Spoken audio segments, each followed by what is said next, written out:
범죄가 일상이 되고 얕은 공감이 정의를 가린다면 어떻게 될까요? 범죄자의 인권은 논하지만 피해자의 고통은 외면한다면 어떻게 될까요? 현재 미국에서는 범죄에 대한 피로감이 많이 쌓여 있고 피해자의 고통보다는 범죄자의 인권만 생각하는 것이 아니냐는 의견이 나오고 있습니다. 오늘은 트럼프와 해리스의 대선이 있기 전 일론 머스크의 인터뷰 내용입니다. 인터뷰 내용에서 미국 내 범죄에 대한 언급에 있어서 따로 정리해봤습니다.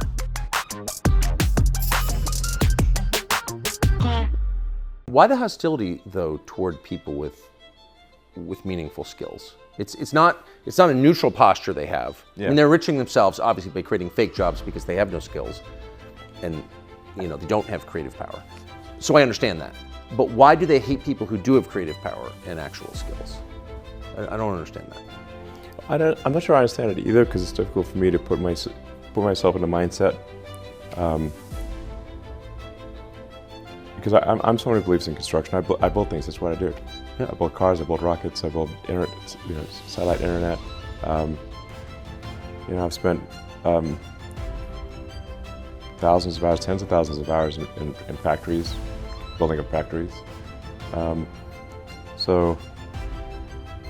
can't really put myself in the mind of say someone who would want to do crime because I don't want to do crime. Yeah. I don't want to hurt. There's some people who enjoy hurting other people. I don't enjoy hurting other people. So I have a hard time imagining why would somebody do that. Yes. In an extreme case, you can't put yourself in the mind of like, say, a Jeffrey Dahmer, where you're like a cannibalistic serial killer, because you're not a cannibalistic serial killer. Right. I don't get it. It's not a fetish you can relate to. It's not. But I do think this is that in the sort of well-meaning sort of liberal mindset. I know I have many good friends who have they have deep empathy for their fellow human beings. Good. And they care. But the challenge that they have is that they've often grown up in a very sheltered existence where everyone around them is nice and civilized, and they just really don't encounter people who are have uncontrolled violent tendencies or like hurting people. They've just always grown up in a sort of kumbaya, Yeah. everyone is nice, hippie commune situation. Minneapolis pre-riots. Yeah.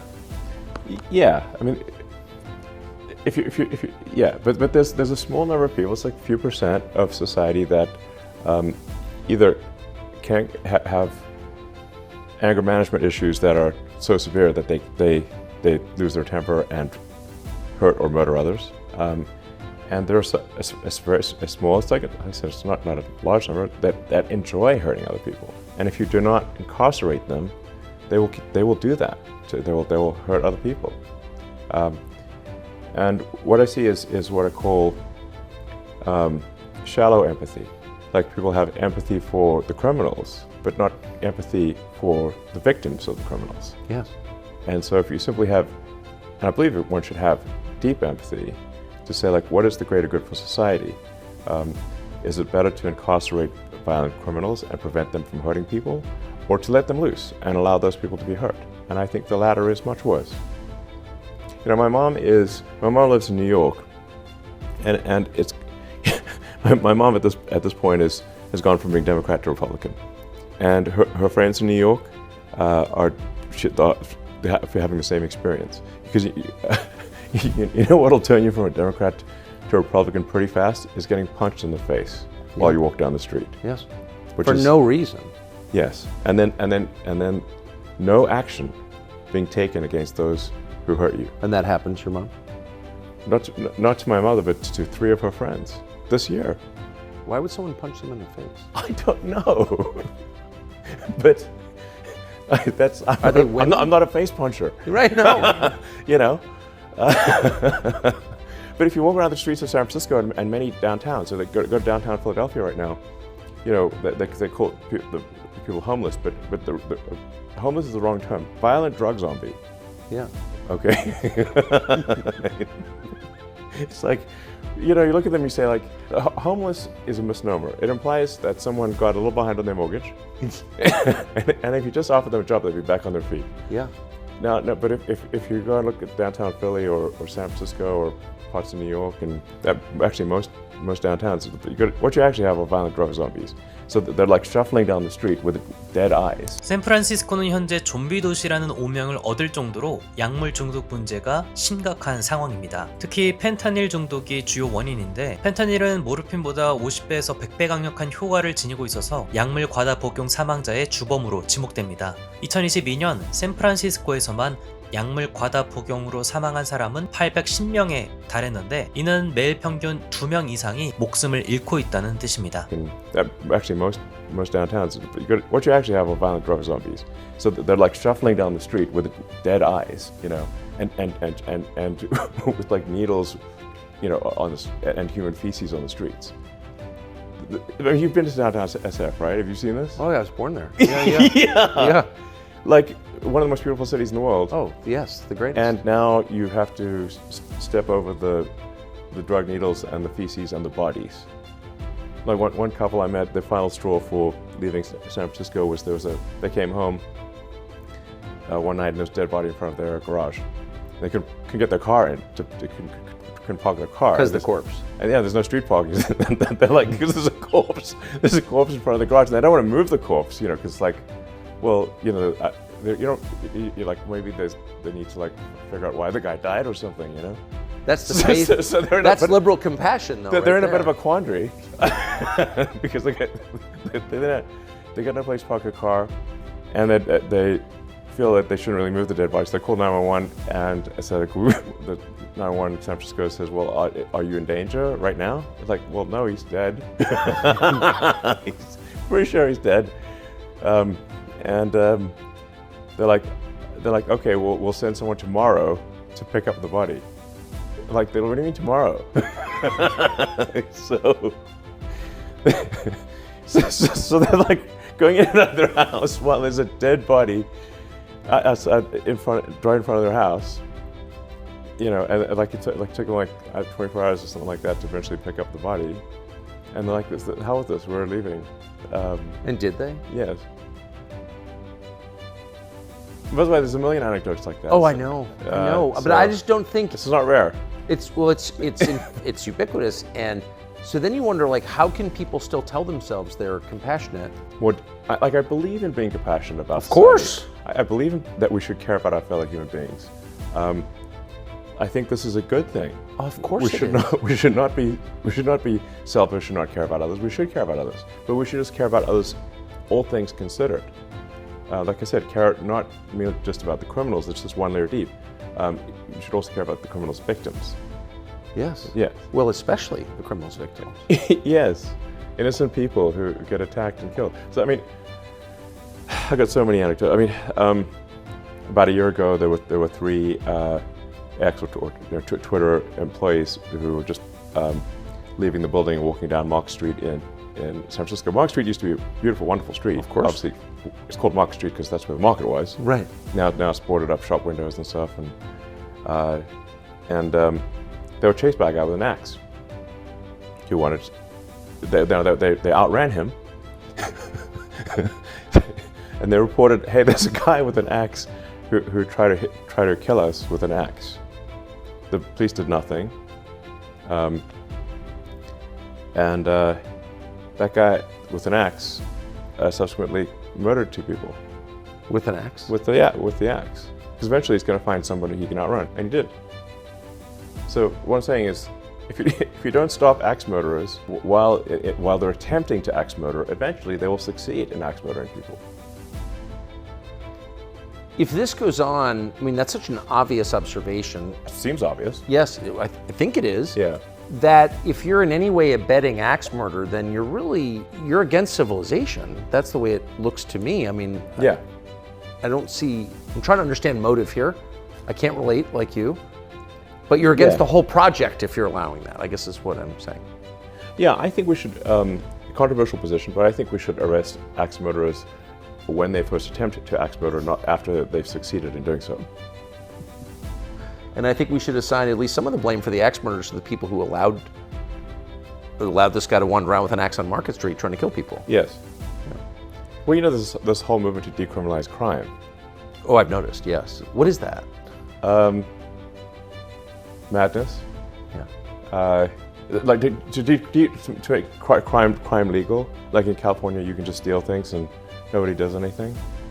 It's like fully legal to steal anything under $1,000 in California. 캘리포니아는 최근 몇 년 동안 범죄와 홈리스 문제가 심각하게 부각되고 있습니다. 특히 상점 절도와 강도와 같은 범죄가 증가하고 있고 현장에서 점원이 보고 있어도 물건을 훔치는 사례가 속출하고 있습니다. 로스앤젤레스 경찰국 통계 자료에 따르면 2023년 기준으로 LA 지역 백화점에서만 3,361건의 범죄 신고가 접수돼 지난해 같은 기간보다 123%나 급증했습니다. 그래서 일부 기업들은 무장 경비원을 늘리고 주요 쇼핑몰에서는 경비원의 존재가 눈에 띌 정도로 증가했습니다. 그러나 이러한 노력에도 불구하고 범죄를 근본적으로 줄이기에는 역부족이라는 지적이 많습니다. 그 원인 중 하나로 꼽히는 것이 캘리포니아에서 2014년에 도입된 건의안 47호입니다. 이 법안은 중범죄 기준을 $950로 상향하면서 상점 절도와 같은 행위를 경범죄로 간주하게 했습니다. 그 결과 처벌 강도가 약해지면서 경찰도 적극적으로 개입하지 않는 상황이 이어지고 있는 거죠. It's like fully legal to steal anything under $1,000 in California. That's why they don't have to like lock up goods behind these glass and plastic walls. So you go into the supermarket and you can't even get like toothpaste. And this has actually been particularly difficult on small mom and pop operations because they don't have the resources of a large corporation. So it's put a lot of small businesses out of just kill them. So when you're at dinner parties and you make these points, what do people say? Well, actually, I think I've been able to persuade people that we really we need to reverse course here. I think I have actually been able to persuade a number of people, and I think there actually is now a ballot on a California ballot initiative to recriminalize theft. No, guys, there's a reason why we criminalize theft in the first place. And then amazingly, I think Gavin Newsom came out against that. Yeah, no, honestly, he's the goddamn joker. Gavin Newsom is like from the Batman Dark Knight. 게빈뉴섬은 캘리포니아의 현직 주지사로 사회 정의와 형평성을 강조하는 정책으로 잘 알려져 있습니다. 게빈뉴섬은 2019년 캘리포니아에서 사형 집행을 무기한 유예하는 행정명령을 서명하면서 사실상 사형제를 폐지하는 행보를 보여왔습니다. 게빈뉴섬은 사형제가 정신질환자와 유색인종을 차별하는 실패한 제도라고 강하게 비판했는데요. 실제로 1978년 캘리포니아에서 사형제가 부활한 이후 사형수의 약 60%가 유색인종인 것으로 나타났습니다. 게빈뉴섬 주지사는 이것을 근거로 이를 인종차별의 증거로 지적하면서 사람을 고의적으로 살해하는 것은 잘못된 일이라며 단 한 건의 사형도 집행하지 않겠다는 입장을 밝혔습니다. 이러한 행보는 형평성과 정의를 중시하는 그의 정치 철학을 잘 보여주는 동시에 캘리포니아 내에서 논쟁을 불러일으켰습니다. Gavin Newsom is like from the Batman Dark Knight, the Joker is in charge of Gotham. You remember when he took over New York, basically. And the criminals run free and the citizens are arrested. That's California. But I mean, at least there's a ballot initiative which I think will probably pass to say no. It is a crime to steal things. Because people love that. So you know Gavin. You've got to know Gavin Newsom. He knows. I know Gavin Newsom. Everyone knows. I've known Gavin for a long time. Oh, exactly. So Yeah. what is that? And he doesn't seem crazy when you talk to him in person. He's a perfectly nice guy. Like what? Why would he? And he's not stupid. Why would he come out in favor of crime? Well, his stated reason was that it would disproportionately affect people of color. Yeah, well, again, That was his public statement. right. Well, that is one of those patronizing racist positions you described at the outset, obviously. Yeah, he's literally saying black people and Hispanics are criminals. Yeah, well, of course. Yeah, Yeah. No, that's what he's saying. that's what he's saying. Yeah. Yeah. And by the way, it is true that crime like that does increase distrust between races. It actually gives rise to racism. It's totally destructive of the social fabric, I Yes. think. But I'm asking, like, what do you think his real motive is? Like, who's pushing him in favor of crime? Well, I mean, there's always the Soros boogeyman. 조지 소로스는 세계적 투자자이자 자선가로 민주주의와 인권을 지원하는 활동가로 유명합니다. 하지만 그의 자유주의적인 행보는 극우 음모론의 타깃이 되어 왔습니다. 음모론이라서 짧게만 설명하자면 소로스가 좌파를 배후에 조종해서 국가를 약화시킨다거나 이민을 조장해 백인을 소수화하려 한다 는 주장이 트럼프 대통령을 비롯해서 극우 세력에 의해 확산된 적이 있습니다. Well, I mean, there's always the Soros boogeyman. Yeah. You How know, real is that? It's real. I don't think one can ascribe everything to Soros. Right. I mean, I agree. he's and George himself is I mean, he's senile at this point. He's not Yes. not compos mentis. So his son Alex is Yes. in charge. But there is this whole system that Soros built up over many decades. You know, and so it's I guess Soros and like-minded people, or whatever. You know, they believe in open borders. They believe we shouldn't prosecute crime. This is insane. Those seem like expressions of hatred toward the United States. Like if I was pushing that on a country, I would only do that if I hated the country and wanted to destroy it.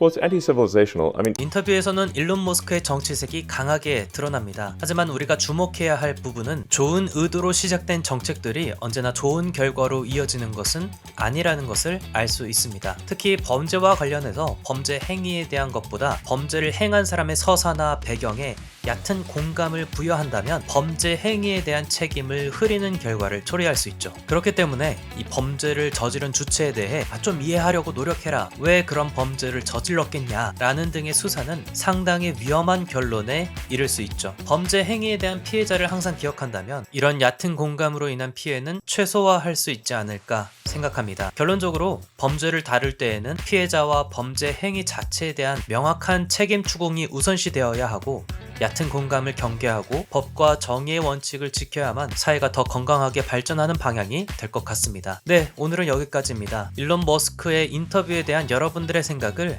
댓글로 달아주세요. 더 빠른 뉴스를 보고 싶다면 좋아요와 구독 부탁드립니다. 감사합니다.